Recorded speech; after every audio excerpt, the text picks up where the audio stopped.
let's go ahead and start. Let's put phones away.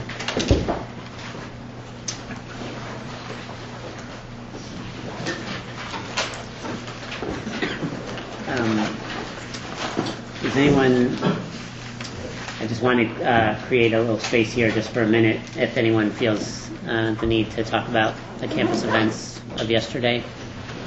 I'm sure everybody knows what I'm talking about. Chancellor sent out a campus-wide email. I was at the Senate meeting yesterday afternoon where there was some discussion of it. There were some students present there, the University Senate meeting. I don't know anything other than what's been publicly announced by the Chancellor in terms of any responses that the university is making. The fraternity has been suspended while investigations proceed, and I know there's been a lot of demands for additional responses on the part of the university.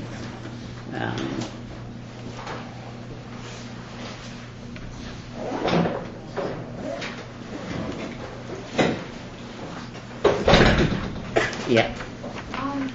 I just think it's a good opportunity to say, what was said is it's really indicative of a larger systematic issue at this university. And luckily in this class, I think people can speak out, but as a minority student, and I'm sure other minority students, I know other minority students don't feel comfortable speaking in their classes. So I just think it's maybe a good opportunity for some people to reflect or maybe think about how people feel literally all the time. This incident makes it loud and clear how people feel, but there's subtle things every single day. So maybe it's just a good opportunity. Thank you for saying that. Yeah, Colin? Yeah, I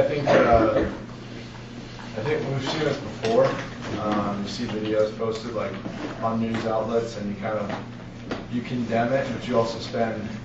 And equalizer just kind of is reflecting on that. You spend as much time as you spend condemning it, you probably spend thanking your lucky stars that it's not happening at your university. It's embarrassing. And then it happens here, and I'm hoping that rather than I saw somebody made a quote or had a quote about how we always repeat the same thing over, counseling. They promise to condemn the situation and then kind of tapers off. So I'm hoping that people get involved and kind of make this, videos like this, necessitate action. And I'm hoping that there's action as a result.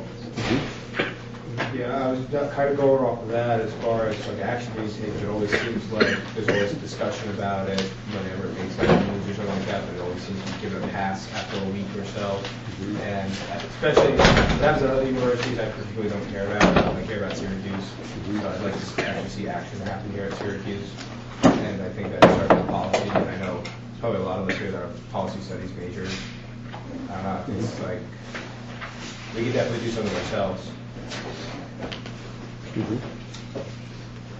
Yeah. I think it was kind of interesting because I don't know. I condemn everything they've said as heinous. They do have that freedom of speech to say it, and I thought it was one of the things I can remember reading online that people say you shouldn't be able to say it. Well, no, they have the right to say it, but I don't remember where you have a right. You have a freedom of expression, but not a freedom from consequences. And I think it's the best example of it. You can say whatever you want, go right ahead, barring a few things, but please be prepared to accept the consequences. And I think this is perfect. The frat is being suspended.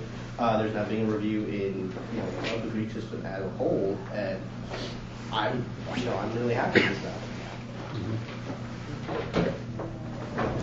I think it's great that the university has made such swift action. I think it's important. The chancellor made the remarks that he made. Unfortunately, it doesn't solve the problem. This is not something that is new. It's really the only significant form of racism and sexism on this campus that's actually gotten coverage. And there are lots of other instances that don't. And people need to keep that in mind. This fraternity is not an isolated incident. It never has been and it never will be. So it's just important to keep that in mind. Quite frankly, I think all of the students in the fraternity should be kicked out. And that's my hardline position. Mhm. It's a little separate. Just going off what you said, not I don't think it really like pertains to this situation, but that idea of like you can say anything you want, but the content is restricted. That's like the prior restraint that we talked about, like in like the first espionage cases. How it's not really freedom of speech if you can say whatever you want, but then you can be punished for it afterwards. I don't think it applies here, so I'm not saying that. I'm just saying like on that idea of free speech, I don't exactly agree with that. But again, this is different. I don't think this is exactly a free speech case. If you're on a college campus, you just have different rules, and it's not like that. Especially being a private university. Sure. So I mean, the First Amendment issues are complicated, but as a literal matter, the First Amendment does not apply to SU at all, right? Because the First Amendment is just a limitation on the government's actions, right? And SU is not part of the government; it's a private university. So just like if you work for Microsoft and you say something that they don't like, they can fire you for that, right? Because they are not part of the government. However, it's obviously more complicated than that because universities both public and private universities purport to be committed to the principle of freedom of expression as one of the important principles that they're committed to. Obviously not the only one, but it is a very important principle on campus. And so universities themselves adopt policies that are designed to protect and promote free expression, but they also adopt policies that are designed to protect and promote other values, right? And those have to be balanced against each other. And pretty much every university in the country has some kind of policy. They differ in the details, but they all have some kind of policy that say certain expressions of hatred on various grounds are unacceptable in our community. They create a hostile learning environment for some of our students. They're just unacceptable, and you can't, under our First Amendment, nobody can be thrown in jail by the government for saying racist things, but they can lose a job. They can lose a fraternity. They can lose a spot at a college or university, right? Those are consequences that are not imposed directly by the government, and that there's limitations on them, right? There's things that sometimes universities have tried to punish people for racist speech in ways that go too far, but universities for sure have some leeway in punishing it. Yeah. Can't the government regulate free speech? I mean, if it were a diplomat who said something like this, they would probably lose their job as well, wouldn't Yeah, that? so government employment is complicated, right? Because if you work for the government and they fire you, like that's sort of like, oh, you work for Microsoft and you got fired, and it's sort of like the government is punishing you for your speech, right? Because the government and the employer are the same person, same institution in that case. So that's complicated. The courts have held that governments do have more leeway in regulating the speech of their own employees than they do in regulating the speech of just citizens at large. So I think this is a time to remind ourselves that silence is agreement. We like to say that if we were in that situation, we would be the ones to say no, like this is not okay. But the report says that the entire pledge class had to read off that chant to be initiated. So we're talking, dozens of people at least. Nobody in that situation said anything against what was happening, right? So if anybody in this room happens to be in that situation or in a similar situation, you have to be that one to step up and say something. Yeah, it's a really good point, right? I mean, just like sexual violence is a problem that men are going to have to do something to solve, right? Racism is a problem that white people are going to have to do something to solve, right? It is not just a problem for people of color to figure out what to do about, right? If you are in the room when this stuff is being expressed, obviously different situations can be hard and tricky, but it's a good reminder. I also think it's important to just remember that, studies have shown that, hate is learned. Mm-hmm. It's not just, it's not something you inherit. When kids are interacting with one another, they don't, tend to distinguish between, ethnicity or religion or anything like that. So as we come of an age where we're having kids, or thinking about getting to the point where you're having kids, remember that like if you don't do anything in this regard, just if a single disparaging comment said in like the heat of a moment can be very influential on a child's ears. So and then that's where it just kind of comes out in specific moments, and they think it's okay. And then you grow up thinking that it's okay to use that as a hateful, derogatory term. In this case, many different terms thrown about kind of wildly. And just be cautious of the fact that, people are very impressionable at a young age. I also think another issue kind of comes up that I think often doesn't get talked about in stuff like this, and that's a psychological idea that when you're put into an environment that's not typically your own, you assimilate to that environment. And so I don't want to just give these kids a pass, because obviously I think it is incredibly wrong. But psychologically speaking, it's very difficult to speak out against other people when it's a large group like that, and when there's hazing and stuff like that going on, where they're literally forcing you to assimilate to their culture. And that's what Greek life is. For sure. Even if you take it out of the racism context, right? Just hazing is something in which large groups of people are persuaded to do insane things that are harmful to themselves, right? If you think about excessive alcohol consumption, when you're being forced to do it, and then somebody dies of alcohol poisoning, right? I mean, obviously that kind of environment can lead people to do stuff that they themselves in some other moment would say, wait, that's not a good idea, I don't agree with that. So that's true for sure.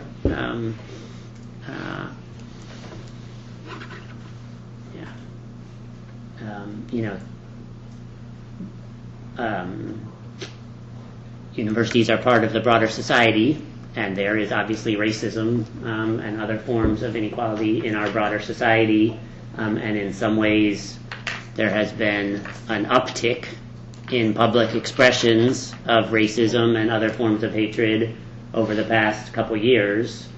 And we're seeing that on campuses. Again, not that it's new on campus. I've been here since 2002, and this is not the first such incident, right? So it's not new. It's going on even when we don't know about it.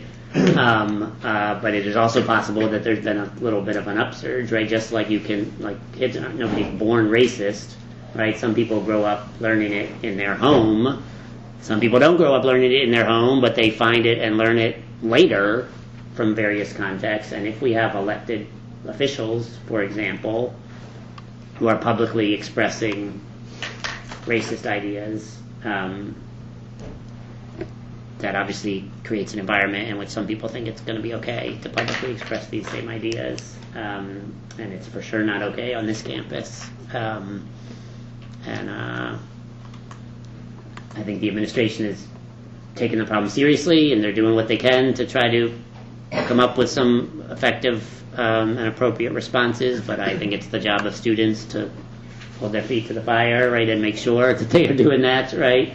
Don't let them. I don't think they want to forget about it, but don't let them forget about it, right. I take Chancellor Syverud at his word that he takes the problem very seriously and is determined to try to address it, and so I think it's the job of students to hold them to that. If folks, after class is over, if there's things that come up that you feel the need to talk about, for sure, I'm happy to talk to folks further about it, and for sure I encourage folks to avail themselves of various university resources, whether it's Hendricks Chapel or the Counseling Center or anything else that you think would be valuable in your case. I encourage you to reach out if you're feeling the need to do so. Yeah. Sorry, do you mind if I say one more thing? Yeah, that's fine. Just what you said about how men have to be the ones to stand up about sexual violence, and people have to be the people to stand up for minorities. That's really important, and I think that what he said, silence is agreement. Even though it's hard, if someone when I express my minority opinion and I'm dismissed by my professors, if someone were to say something in class, it would make such a huge difference. Because I've experienced it, and it's really hard. To have people just write you off, and then have all the other kids in the class just be okay, they don't care. So if anybody ever feels like they're in a situation where they agree with something that somebody else is saying, I think it would be really good to have it would build this community feeling on campus and in our classrooms, just to have allies. Thank you. That's a really good reminder. Just one last thing. I would say I'm really grateful that we can even have this conversation, just as a class, and we've been having it as a university. It's not like before where this might have happened. You might occasionally read it on the newspaper if you bother to pick it up. No, we all saw it as it happened. We all mobilized. We all did something immediately, and I think that's kind of amazing. That that's where we're at, and I think we should all be really proud of ourselves because we took the problem on head on. Now look what happened because of it. Kent wasn't even going to release the videos. We now have the videos. We have everyone has seen what they did, and I just think it's great that we did it. I really do. It makes me feel a little happier. Makes you feel A little happier. Yeah. Yeah, well, I think as far as the university as a whole, in my experience with my classes, kind of going off your point, I think we have started to see a change. I know there might be some disagreement in it, but where people's ideas are more openly accepted. Me personally, politically, I'm pretty openly conservative, and so I know in that sense, I'm part of a more minority, considering New York State's more liberal and stuff like that. And I have been shot down by professors, but this year, and maybe because my major changed, but I've been able to express my ideas more openly and not get shot down. So I know what it's like to be in your shoes and even be called things by a professor. So I think, again, and then even going off your point, we're all having this discussion, we're respecting each other's ideas and stuff like that. And I don't know, I just hope it can stem out farther.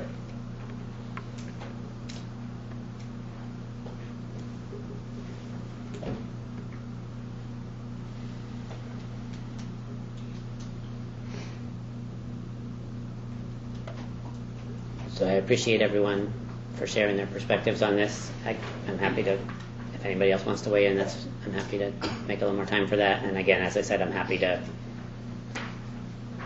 chat one-on-one with folks too, if there's stuff that's coming up that you feel like it would be helpful. Yeah. I'm curious as to whether, I know there's probably a vast majority of people who are feel that there's no place for those individuals on campus. But I'm curious if that's the most productive way to kind of attack the situation, is to just cast off, a group of, I happen to know two of the names, I recognize two of the names in that group, and I'm wondering if just simply sending them away is the most productive way to kind of correct the situation, because I think that probably just spreads kind of that, if those feelings spoken or are actually inside them, if that's not just going to create more of an issue going forward for them, or never rectify the situation. I mean, for sure, if we're talking about sanctions imposed on individual students, right, the university has rules and procedures that I would expect it to follow, right, and so it's basically like a quasi-judicial proceeding, right? It's not a real court, but it's like a university kind of hearing, right? Nobody's going to get suspended, kicked out without some kind of investigation and fair hearing to decide whether in each individual case they have broken university rules, and if they have broken university rules, then what is the appropriate punishment. So I don't know, and that could be different in different cases, right? I have not seen the videos yet, but there could be some students who are more leaders of the effort than others, right? It could be that there's different sanctions that would be appropriate in different cases. And the university is committed to due process, among others, right? Free speech is something the university is committed to. Equality is something the university is committed to. Due process is something the university is committed to. So one would assume that nobody's going to get kicked out of school without a fair chance to plead their case first, And I think there's room for some legitimate range of agreement and disagreement about, well, what is the appropriate university response, right? Certainly, I think I would hope that almost all of us agree that it's appropriate for the university to respond publicly by weighing in to condemn the sentiments that were expressed on the video and saying that reiterating that those are not acceptable on our campus. But in terms of actual punishments for people, I think there's room for some range of disagreement about what folks think the best or most appropriate response would be and how to exactly peg it, and how broad the sanctions would sweep over like everybody in the fraternity. I mean there was an African American student at the Senate meeting yesterday who spoke up, who's a member of that fraternity. So I don't know if he was there for the incident or not. But so I don't know what the deal is there. But so for sure everybody doesn't get just like kicked out all at once with no fair hearing or something. That's for sure not what's going to happen. The fact that one thing, when these kind of issues come up on campus, one thing that is always tricky for students, but also for faculty and administrators, is, our semester's over in a couple weeks, right? And then y'all all go somewhere, right? And some of you are graduating and then you don't come back, right? And some of you come back after 3 months away somewhere else. And so it is sometimes challenging to get universities to maintain a steady focus on a problem, right? Once everybody goes away for 3 months and then comes back, and it's not like the problem's going to have disappeared in late August when we get back, right? And so like our students still focused on it, our administrators still focused on it, and whatever response is happening, is that able to be sustained? And that is something that is sometimes challenging. And if student organizations are working on the issue, whether it's student government or other organizations, if they're able to sort of come up with some plans to try to monitor the university's responses over the summer and stay in touch with the administration over the summer, and then have some meetings planned for late August, early September to make sure to revisit the issue. I think those are good ideas for sure. So again, I'm glad, I appreciate folks sharing some initial reactions here today, and I'm happy to make more class time available for it and or to talk to folks individually. And again, I encourage anybody who's got any issues that have been raised by it, I encourage you to reach out and seek help and support in whatever way feels right for you. Segue back to our class content. Papers due Monday. Exam is in 2 weeks, right? The exam, we've got an early exam slot. It's 2 weeks from today at 8 a.m. So that's going to come up on us fast. I said this before, I'll say it again, the exam's comprehensive, but I'm not trying to test your memorization of tiny specific details that I mentioned once in January, right? It's an opportunity for you to show that you can think and write about on the spot, under time pressure, without your notes in front of you, that you can think and write about the kind of broad themes and topics that we've looked at throughout the semester. And the best study guide is the daily handouts. And I encourage you to review all of them, and not just the handout by itself, right? That's like a starting point, right? But if you review it and you look at some stuff on here and you're like, I don't remember what any of that stuff is, right? Then that's a good sign. If that's the material, you got to go back and review a little bit.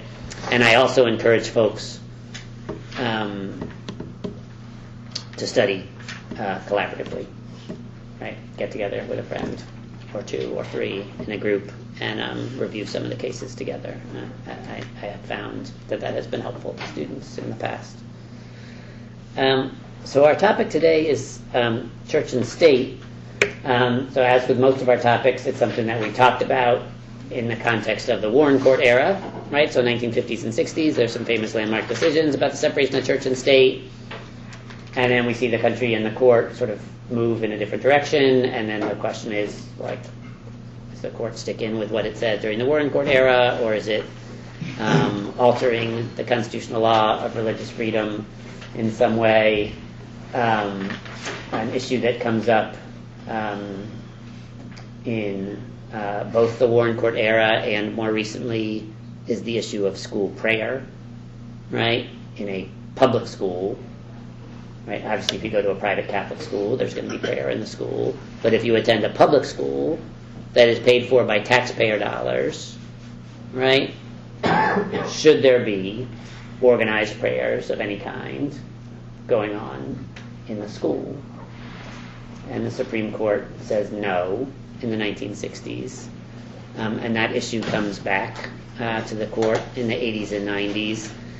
In particular, it mostly comes back not about organized prayers like during the school day, because that the court had mostly already addressed, but what if it's at some extracurricular function? How about organized prayers at the Friday night football game in Texas?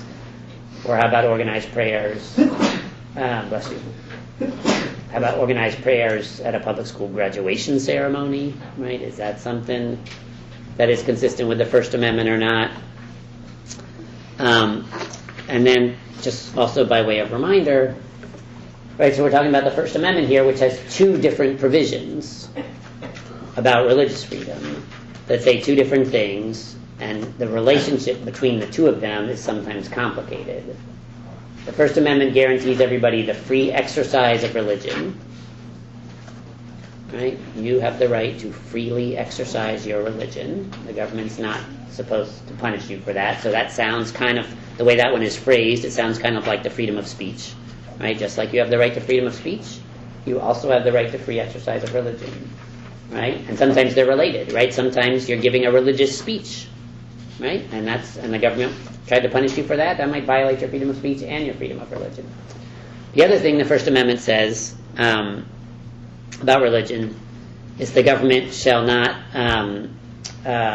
make any laws respecting an establishment of religion, right? And in like 18th century terms, when they wrote that, what they meant is that there should not be an official state church.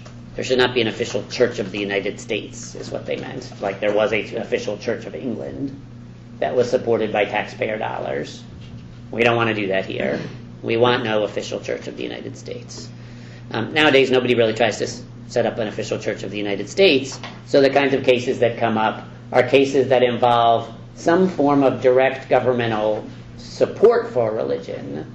So even though nobody is calling this church the official Church of the United States or the official Church of New York, if the federal government or the state government is providing some direct forms of support to that church, does that kind of amount to an establishment of religion? Because it's similar. It's like a step in the direction of establishing an official Church of the United States, right?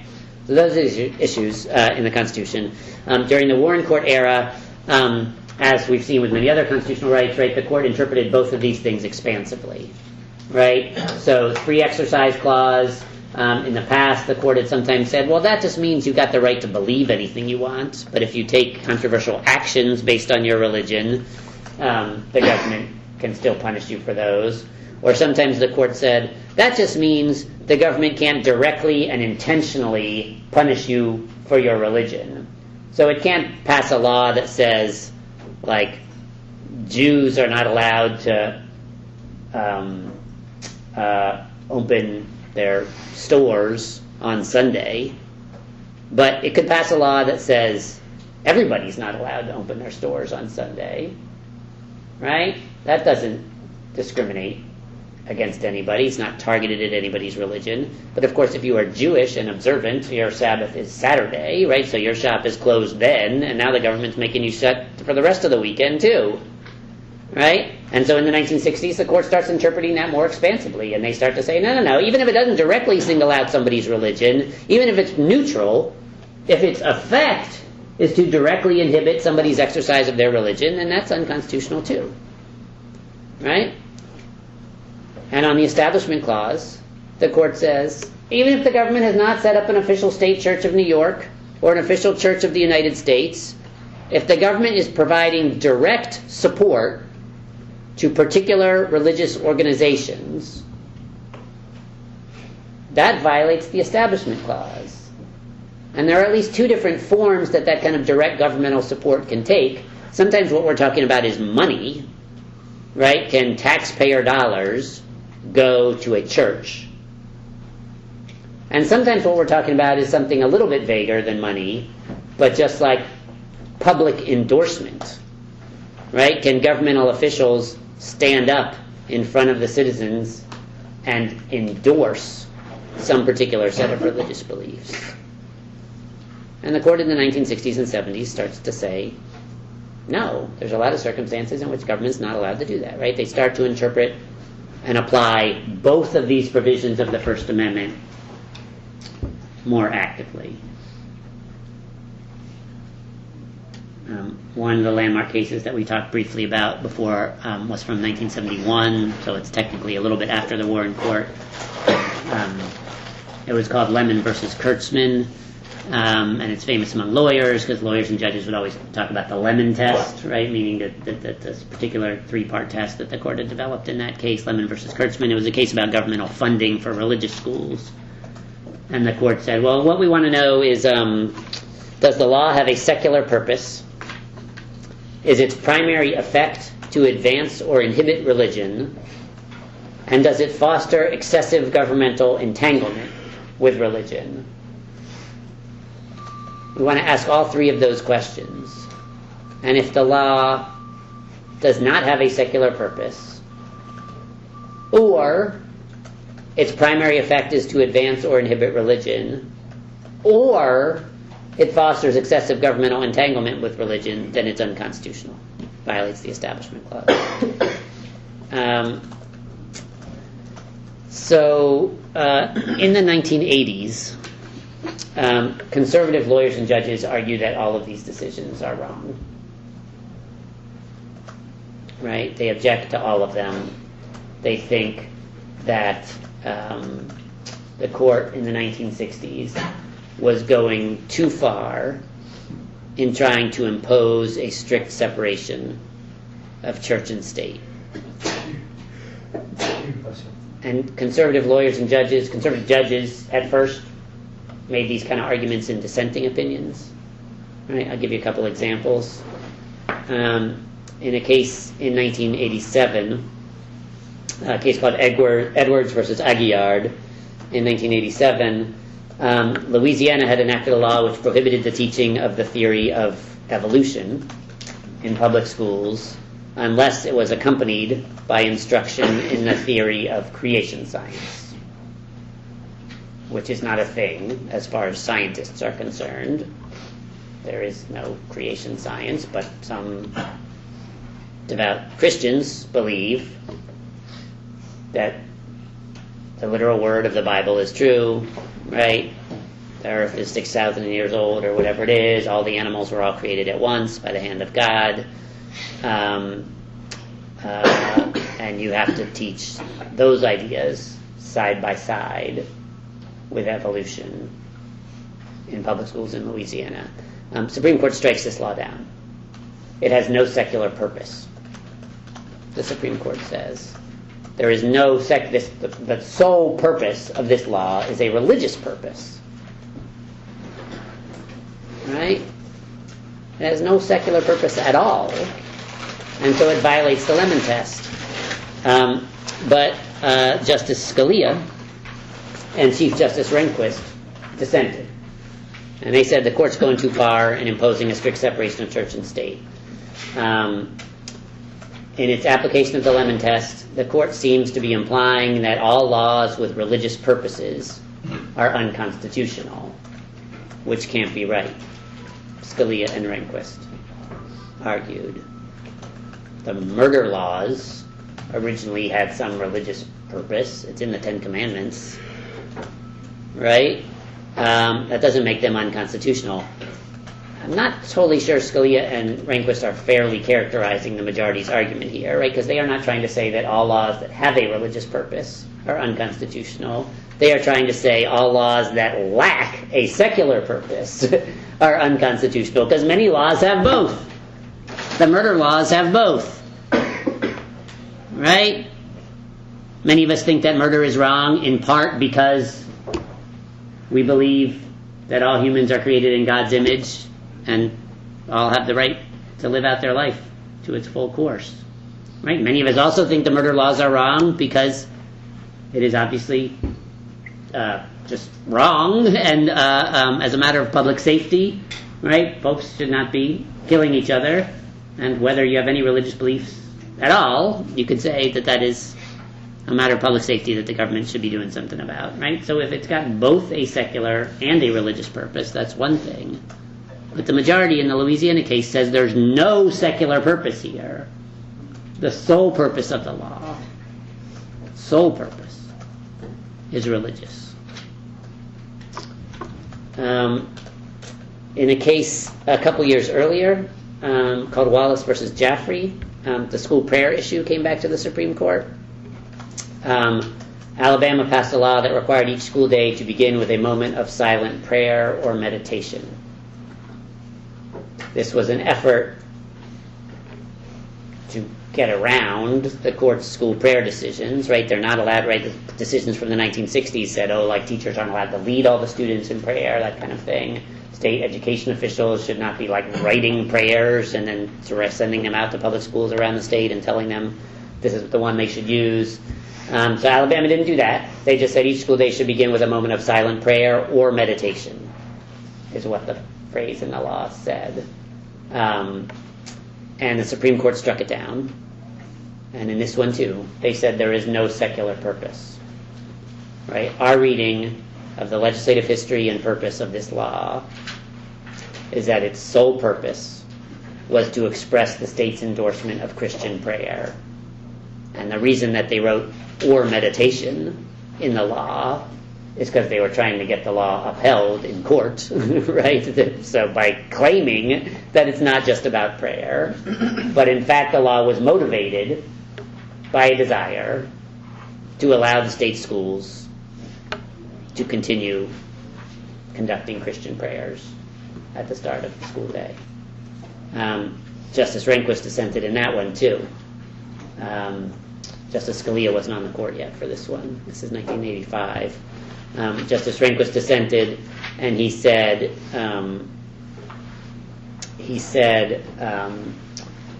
that he did not agree with the phrase, which is often quoted in these cases, which is a quote from Thomas Jefferson. He did not agree with the phrase that the First Amendment was intended to impose a wall of separation between church and state. That phrase is not in the Constitution. That phrase is a quote from Thomas Jefferson. Rehnquist didn't agree with it. He didn't think the First Amendment was trying to impose a wall of separation between church and state. He didn't like that metaphor. He said the First Amendment Establishment Clause is only trying to do two things. It is trying to prohibit government from coercing people to participate in or not participate in religious practices, right? Which Alabama's not doing here, because it says silent prayer or meditation. You can do whatever you want. You don't got to say any prayer. Nobody's coercing you. Right? Establishment Clause also prohibits the government from giving preferential treatment to one particular church over others. Right? But that's not what Alabama's doing here either. He says anybody's allowed to silently pray or meditate however they want, whatever religious beliefs they want. The only thing, for Rehnquist, the only thing the Establishment Clause prohibits are coercion and religious preferences.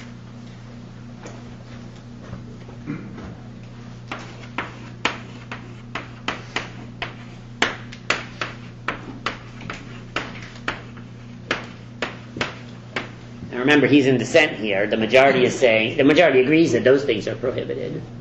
But the majority is saying it is also prohibited for the government to just pass purely religiously motivated laws, even if they don't coerce anybody, and even if they don't give a preference to one particular church over the other, although they thought that this really was an effort to give a preference to Christian prayer.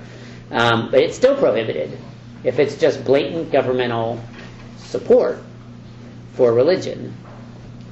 In a case, so these arguments were mostly in dissent in the 1980s, but sometimes they started to get a majority in certain kinds of cases. In a case in 1983 called Marsh versus Chambers, the court said the case was about whether a state legislature can have a chaplain on the payroll who opens the legislative session with a prayer, which many state legislatures do, and Congress does too. And in fact, the Supreme Court itself, they don't have a chaplain, but they got a guy who comes out and they says, oyez, oyez, oyez, the Honorable Chief Justice and the Justices of the United States Supreme Court, God save the United States and this honorable court. That's what he says every time, right? Supreme Court says that's fine, right? Start in the legislative session with a Christian prayer is fine. It might signal the state's endorsement of religion to some extent, but that by itself doesn't make it unconstitutional. As long as the state's not directly siding with some particular church, right? The chaplain better be given some pretty vanilla prayers, right? Pretty like non-denominational, non-sectarian is what the lawyers usually say. The prayers should be non-sectarian, right? This is always a little bit confusing. The word non-sectarian means like not belonging to any particular sect. And so the idea is that it should be, the implicit idea is that it should be a prayer that is in language that all Christians are fine with. Right? But like what? Like that's how the framers thought of it. It's like, oh, well, yeah, we don't, we got Baptists and we got Methodists and everything. We got Catholics. We got Anglicans. But if we write a prayer, well, we're all Christians, right? If we write a prayer that everybody's fine with the way it's phrased, then that's okay. But of course, there might be like Jews in the room, or Muslims, or Buddhists, or atheists, and I don't think the non-sectarian nature of the prayer quite does anything for them, necessarily. But the court says that one's okay. That's okay. Doesn't coerce anybody, doesn't really preference any particular church, sort of. That one's okay. In a similar case in 1984 called Lynch versus Donnelly, the Supreme Court says local governments that put up Christmas displays every year in December, right, like on the lawn of the county courthouse or the city council building or whatever, they put up a Christmas tree and the sign that says Merry Christmas and maybe a creche, right, a scene depicting the birth of the baby Jesus, right, with like statues of Joseph and Mary and the three wise men and the baby Jesus and the like. That's fine, the court says. In a case called Lynch versus Donnelly, the creche has a legitimate secular purpose within a larger holiday display to celebrate the season and the origins of Christmas, which has long been a part of Western culture. That's what the court says. Both those two cases were 5-4. Right? The case about legislative chaplains and the case about the holiday displays, the court upheld them. They ruled in favor of the government, but barely. Right? If you were sticking strictly with the Warren Court's precedents about the separation of church and state, those two cases might have come out the other way. So, would you say that Lynch versus Donnelly is pretty much the main reason the White House is allowed to do, like, the Christmas tree competition decorating on the lawn?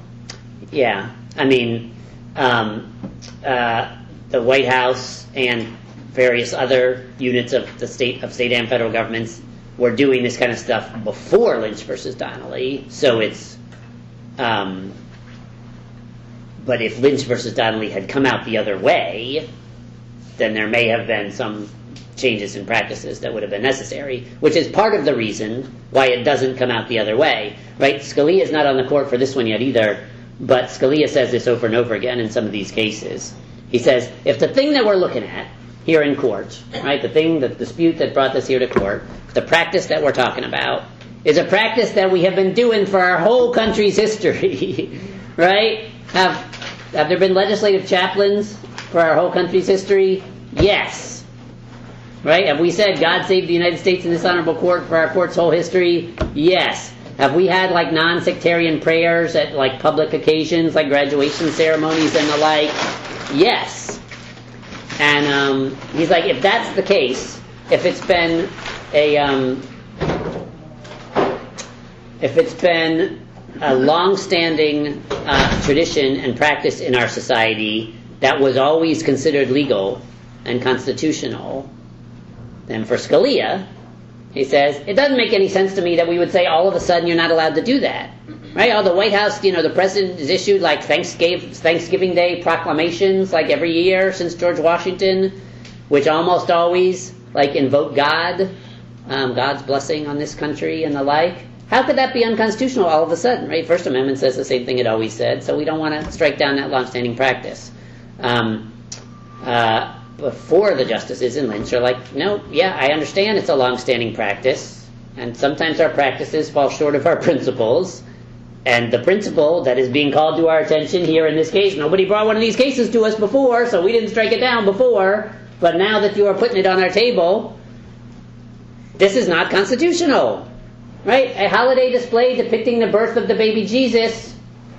Obviously a church can have that holiday display, right? But the government, the local government, using taxpayer dollars to purchase a statue of the baby Jesus, I don't know, maybe we'll donate it to the government. Does that make a difference? Does it make a difference whether they're spending money? But they're putting it on public property, displaying it for everybody who goes by. And the dissenting justices are like, that is direct governmental support for a particular set of religious beliefs. And the government shouldn't be allowed to do it. Right? Same basic issue in school prayer. School prayer comes back to the court, this time in a case involving a public school graduation ceremony. The case is called Lee versus Weissman in 1992. The way the court describes it, the majority, is that a local public school had a long-standing practice of inviting a local religious leader from the community to open the graduation ceremony with a non-sectarian prayer. In this particular case, it was a local rabbi that they invited, whose prayer included the Shehekianu, which is like a 2,000-year-old Jewish blessing. Baruch atah Adonai Eloheinu melech olam, Shehekianu v'kiyamanu v'higianu lazman hazeh. Means, blessed are you, Lord our God, ruler of the universe, who has granted us life, sustained us, and enabled us to reach this occasion. I don't really know. I don't got any problem with the Shehekianu. I don't really know how you describe it as non-sectarian. I mean, I guess the language, if you read it in English, the language is language that most Christians and obviously Jews are fine with. So I guess that's what the court means, right? Blessed are you, Lord our God, ruler of the universe, who has granted us life, sustained us, and enabled us to reach this occasion. As far as I know, most Christians and Jews are fine with that language. So I guess that's what the court means. But again, is there like a Muslim graduating from high school? Is there a Buddhist graduating from high school? Is there an atheist graduating from high school? Like, obviously the prayer is going to be less comfortable, whatever the right word is, for them. Court says it's a non-sectarian prayer. So let me start with Justice Scalia. The court strikes this down, right? The court strikes this down in Lee versus Weissman. All of the justices characterize it as a non-sectarian prayer, which I don't know if that's right or not, but that's how they all characterize it. Justice Scalia says what I was just saying a minute ago. We have a long national tradition of non-sectarian prayers, thanks to God for his blessings on our community, at public occasions like school graduation ceremonies. We've been doing it for centuries. It does not violate the First Amendment. It can't violate the First Amendment because we've been doing it for centuries.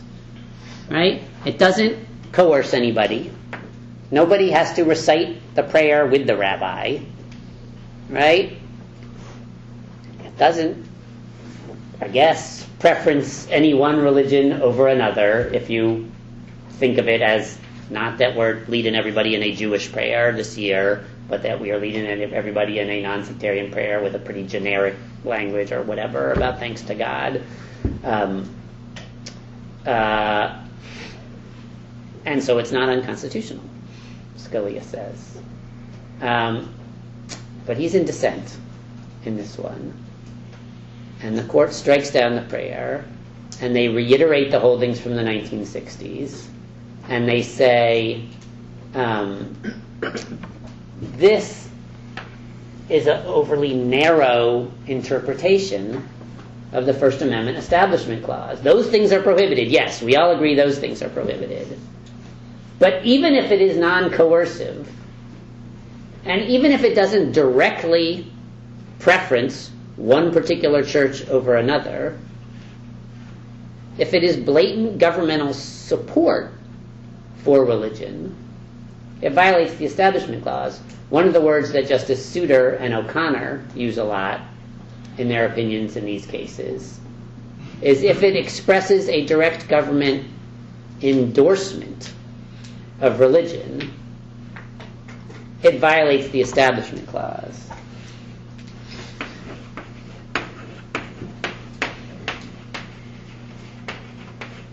So these things are prohibited, but this is prohibited too, right? Even if nobody is coerced, right? A holiday display does not coerce anybody to do anything. You don't have to, there's not like an armed guard out there making everybody stop when they pass by and like honor the holiday display or something. Nobody has to do anything. It does not coerce anybody. But it does seem to endorse a particular set of religious beliefs by the government. Right? Obviously people and churches can endorse whatever religious beliefs they want, but if the government endorses them, that seems like it might be a signal to some members of the community that they are outsiders. Right? If you are the Muslim or the Buddhist or the atheist student who is graduating from high school, you might be getting the message that you're an outsider. Justice Scalia and Justice Souter have a long debate in this case. Scalia writes a dissenting opinion, Souter writes a concurring opinion. They have a long debate about the original meaning of the First Amendment, what exactly the framers were thinking about when they wrote it, how we can translate and apply those principles today. Scalia says over and over again, well, look at this. George Washington, issued the Thanksgiving Day Proclamation where he thanked God for all his blessings on our country. And look at this. From the beginning, Congress has had a chaplain that would open the legislative sessions with prayer. Scalia's like, look, obviously those kinds of generic kind of endorsements of Christian religion, they don't violate the Constitution. Souter would look at the same examples and say over and over again, yep, you got lots of examples in which our practices have fallen short of our principles. I can give you lots of those on racial equality and freedom of speech and the rights of criminal defendants too, where we did things that we now have come to conclude violate our constitutional principles. And the same is true here. I don't care how long the high schools have been doing it. If it is direct governmental endorsement of religion, then it violates the principle of the First Amendment. That's the debate. So on school prayer in particular, like as one category of disputes, the court basically sticks with the Warren Court's decisions, right? It reaffirms them over and over again, extends them into new contexts. In addition to this graduation case, there's a case about high school football games in Texas. Can't have people leading everybody in the stadium in a Christian prayer at the start of the football game. Can't do that either. In Texas, people are like, well, the school officials are like, well, it's not even a school thing. It's optional. You don't even got to come to the game if you want. Scalia actually said that in the graduation case, too. He said, you don't even got to come to the graduation if you don't want. They'll send you your diploma. Like, really? Like, you're going to, tell the Muslims to, stay home from their graduation ceremony, and so it's not too bad. They still get the diploma. So the court sticks with the Warren Court precedents in the school prayer context. But if you think about a different major set of disputes under the Establishment Clause, also involving schools, the court has really changed course, right? And that's cases involving money, right? Cases involving not the issue of whether prayer should be happening in the public schools, but the issue of whether governmental money should be going to private religious schools. And on that one, the court has significantly changed course. Remember the Lemon test from 1971 says, does the law have a secular purpose? Is its primary effect to advance or inhibit religion? And does it foster excessive governmental entanglement with religion? And from the beginning, the Lemon itself, Lemon versus Kurtzman, was a case about governmental funding for religious schools. Local governments have frequently passed laws that provide some kind of resources that go to religious schools. And some of these laws have secular purposes, right? For example, the state of New York has a law that says local school districts are required to pay for the transportation of all children to the school of their choice, so long as it's within some specified number of miles, regardless of whether it's a public or a private school. And so if you live in the city of Syracuse, the Syracuse City School District pays for busing you to your school, even if you go to a private school in the suburbs, as long as it's not too many miles away, even if you go to a religious school. And some people in the Syracuse City School District think that's an insane policy, right? Because everybody is entitled to go to the public schools if they want to, and so you get free busing and free schooling to go there, but if you choose to go to a private school, why would the state be responsible? That's farther away than the public school. Why would the state be responsible for paying for the busing? And the policymakers are like, yeah, okay, but we got lots of folks lobbying us. It might be part of the explanation. But also, we want everyone to get to school safely, right? We think that's going to be, we're going to have people walking in the street too much, if there's no busing or whatever. Too much traffic congestion if everybody's trying to drive and drop off. So we have some secular purposes for the law. Same thing if the state passes a law that says, we're going to have this new grant program to provide money for new math textbooks for schools throughout the state, right? So we think everybody's got to learn math better than they're currently learning, and so we're going to subsidize the purchase of math textbooks. Every school in the state is eligible. So then you have the government sending checks to a Catholic school or a Jewish school or a Muslim school to help them buy math textbooks, but for the secular purpose that we're trying to improve math education for everybody. And so, but those lines can get pretty fuzzy, right? I mean, if the government wasn't paying for them, then the Catholic school would have to be paying for them. And if they had to be paying more money for their math textbooks, right, that's less money they'd have available for religious instruction. And so if the government is covering some of the costs of the math textbooks, it's leaving the school with more money available for religious instruction, right? So the lines can get fuzzy, but that's what the court's trying to decide. The main, most notable context in which this issue comes up in the court in recent decades is with school vouchers programs. Right? So a school voucher program is a program that details vary from district to district, but basically it works like this. The example I have is from Cleveland. Cleveland, Ohio Public School Board adopted a policy providing low-income students with a voucher worth $2,250 to pay tuition at any participating school, either public, private, secular, or religious. So the gist of it is basically you take the school district's existing budget, right? We got X millions of dollars. We spend $100 million on the school district's budget. We got 1 million students. That means we're spending $100 per student, right? Let's just divide it up and say families are going to choose where to send their kids to school, and that's the school that's going to get the money. So if 10 kids go to this public school, then that school gets 10 times the $100. If 10 kids go to this private school, then that school gets 10 times the $100. And so one practical result of this policy is that substantial sums of government money, millions of dollars, are going to private religious schools. And this is challenged as a violation of the Establishment Clause. And the Supreme Court upholds it. Right? Case is called Zellman versus Simmons-Harris. Supreme Court upholds the school vouchers policy 5-4. And here, if you read the dissenting opinions, They think the court's going crazy. They think the court's completely abandoning the principles of the Establishment Clause, completely abandoning the principles from the Warren Court's landmark precedents like Lemon versus Kurtzman and the like. There's a famous quote from Everson versus Board of Township, which is a case from the 40s. Actually, the quote is not from Everson. The quote is originally from James Madison, but it was quoted in Everson versus Board of Township, and then often gets quoted again.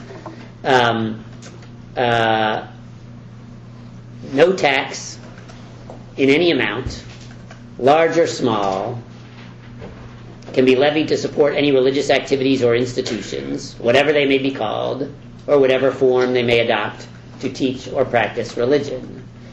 Right? If it is a church or a church-affiliated school, the government should not be sending taxpayer dollars to it. Right? Strict wall of separation between church and state. That's the dissenting argument. Justice Stevens and Souter wrote those arguments. But the majority is like, nope, wall of separation isn't right. That's just a metaphor from Thomas Jefferson. We don't agree with it. Those words are not in the Constitution. Our reading of the historical record does not lead us to believe that the framers were trying to completely separate church and state. What they were trying to do was this: make sure nobody is being coerced to engage in religious practices, and make sure there are no direct governmental preferences for some churches over others.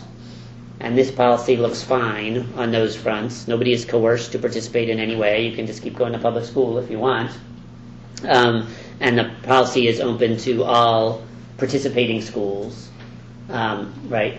So like a Jewish day school or a madrasa or a Catholic school, whatever, they can all participate. So there's no preferences for particular religions.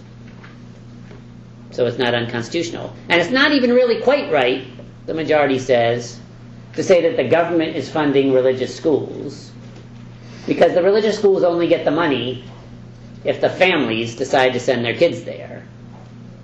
Right? The government is not saying, we're going to send $2 million to the local Catholic school. The government is saying, we're going to basically distribute this voucher. It's like as if the money is never in the parents' hands, right? It's just a piece of paper. But it is as if the government is distributing $2 million to the parents and then letting the parents decide what school is going to receive it. So it is only indirect governmental support for religious schools in that sense. So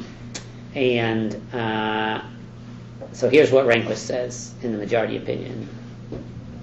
Where a government aid program is neutral with respect to religion, right, so no preferences for particular churches, and provides assistance directly to a broad class of citizens who in turn direct the government aid to religious schools wholly as a result of their own genuine and independent private choice, the program does not violate the Establishment Clause. Right? Even though evidence in the case showed that students who used the vouchers to attend private schools, 96% of them attended religious schools. Because there really are not that many private secular schools. In some communities, anyway, there are not very many private schools that are not affiliated with a religious institution. In Cleveland, there are not very many. And so the only available slots were, for the most part, 96% of the available slots were at religious schools. But still, it's indirect, it's non-coercive, it's non-preferential, doesn't violate the Establishment Clause, the court says. This is basically the opposite. I think it's fair to say that they don't overturn Lemon versus Kurtzman, but it's the opposite result, right? If you were sticking with Lemon versus Kurtzman, the court would strike this policy down. But Rehnquist and the other justices in the majority are not really big fans of Lemon versus Kurtzman, and so they are trying to scale it back. Didn't this also have the dual purpose of parents could pick where their kids could go to school. Like, so weren't like grades like super low at some of the public schools, and parents wanted the opportunity to choose, so the voucher system got in place. Sure, the secular purpose for the law, that what the school district says is the secular purpose. We're not trying to fund religious education. That's not the purpose of this law. The secular purpose is that we're trying to provide the best available education for all students in the city of Cleveland.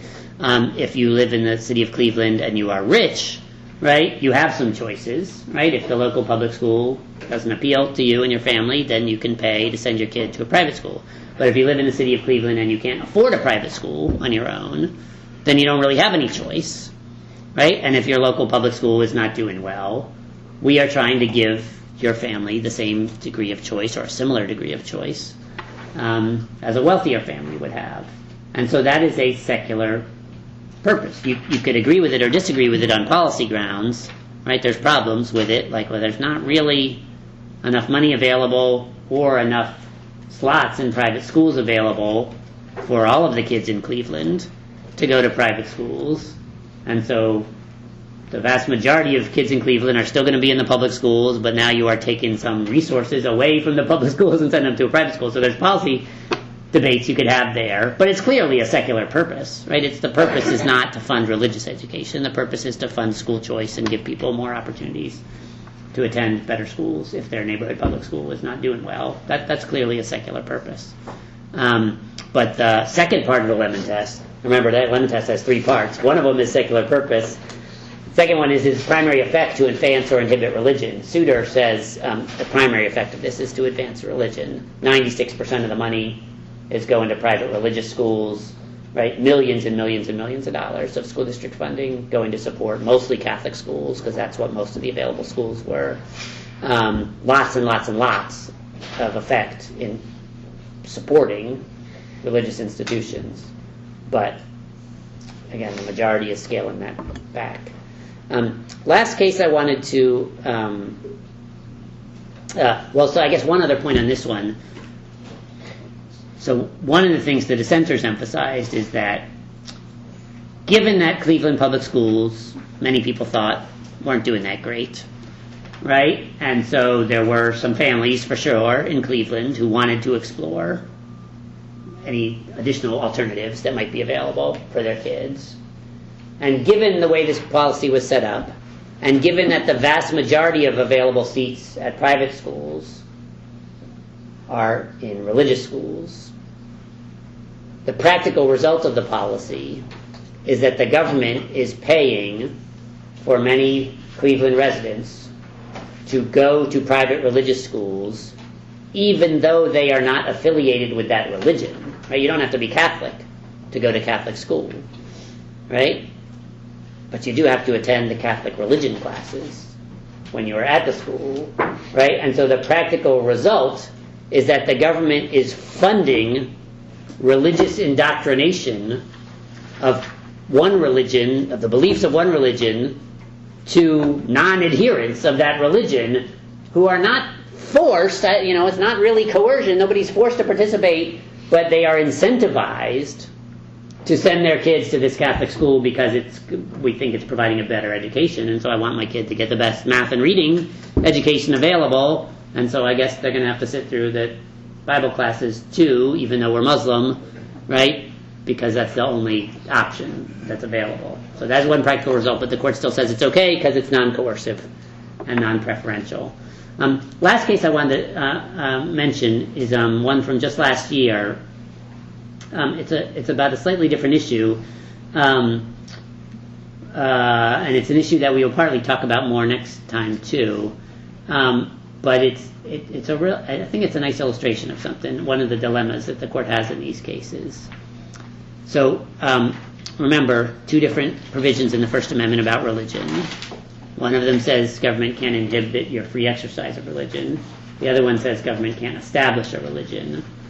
One kind of shorthand way to think about those is that the first one says that the government can't impose punishments on religion, right? Government can't throw you in jail or whatever, or fire you from your job, or deny you unemployment insurance because you are practicing your religion. And the second one prohibits governmental support for religion, right? Government can't send money to religious institutions or provide public endorsements of religious beliefs, right? So one is government can't impose punishments on religion, and the other is government can't provide support for religion. And so one way to think about those two clauses is that the government is supposed to hit some kind of sweet spot in the middle, right, where government's kind of supposed to be neutral towards religion. Government's not supposed to be supporting religion or punishing it, right? Just supposed to be two separate spheres, right? That's the wall of separation, right? Religion's supposed to be over here, government's supposed to be over here. Government should not be messing with religion either positively or negatively. That is one way to think about those two clauses. The problem is that situations arise where it's hard to figure out what is the neutral option, right? If a church is on fire and the fire department, which is part of the government, shows up and puts out the fire, that is a form of governmental support for the church, right? The taxpayer dollars are paying the firefighters and paying the fire truck for the fire trucks, right? And so that's a form of governmental support for religion. But if the fire truck didn't show up, like, oh, that's a church, we're not going to go put that fire out, that would obviously be a form of government punishment of religion, right? Oh, we can't do that, right? We're going to put out everybody's fires except the churches. That is like blatant discrimination against religion. And so sometimes the government's practical options are either to support religion or to punish religion, right? The fire truck's either going to show up or it's not going to show up, right? Either the government is supporting religion or it is punishing religion. Neither of them is really government doing nothing, right? There's no nothing option, right? The options are: do we support the church by putting out its fire, or do we punish churches by putting out everybody's fires but theirs? That's just an analogy. That's not a real case. But here's a real case. State of Missouri has a law. Actually, it's in the Missouri State Constitution, and in fact, a bunch of state constitutions have these provisions.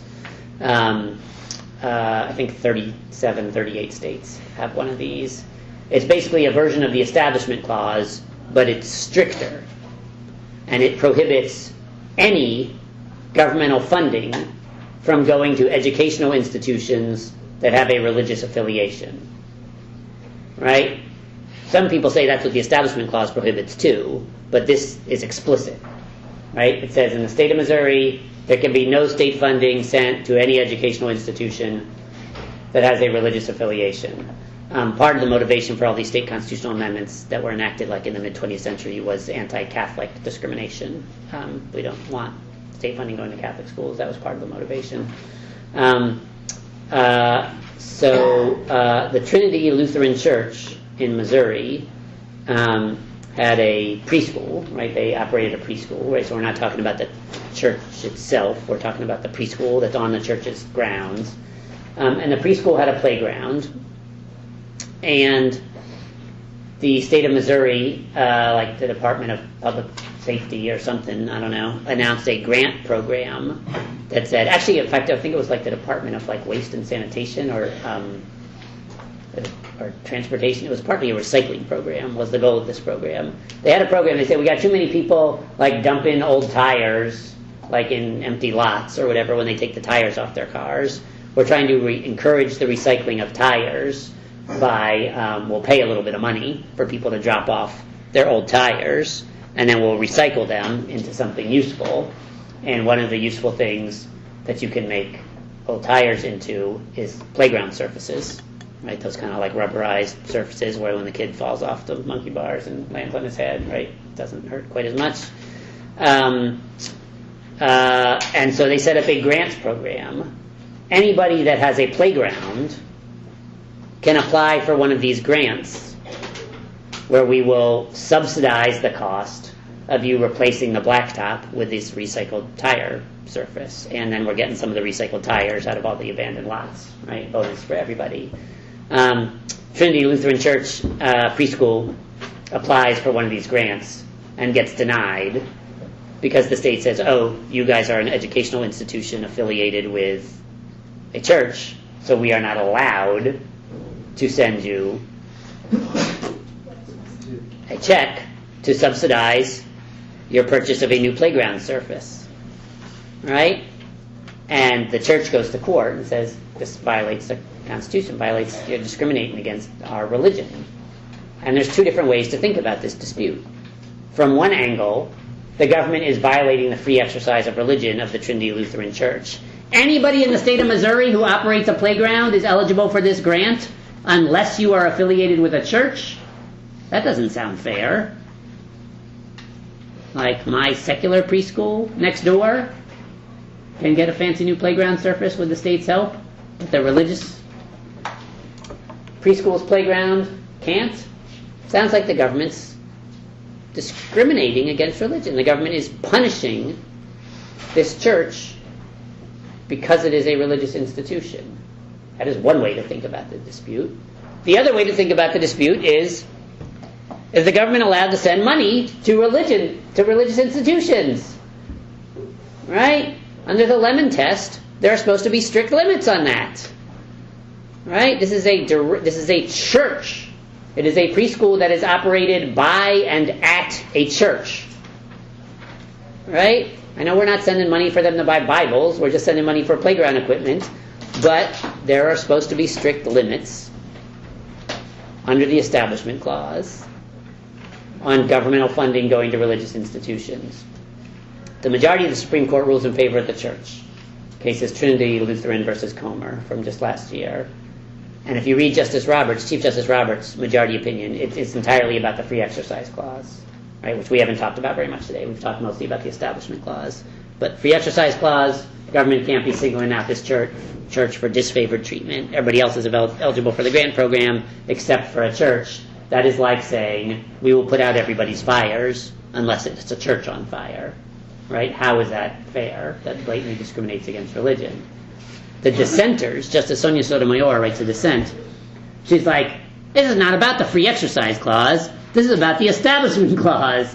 The issue in this case is that somebody is trying to force the state of Missouri to send a check to Trinity Lutheran Church, which they should not be allowed to do under the Establishment Clause. Right? Two different clauses, two different perspectives. It is hard to make them consistent with each other. It is basically, in this case, just up to the justices which one of them they choose to emphasize.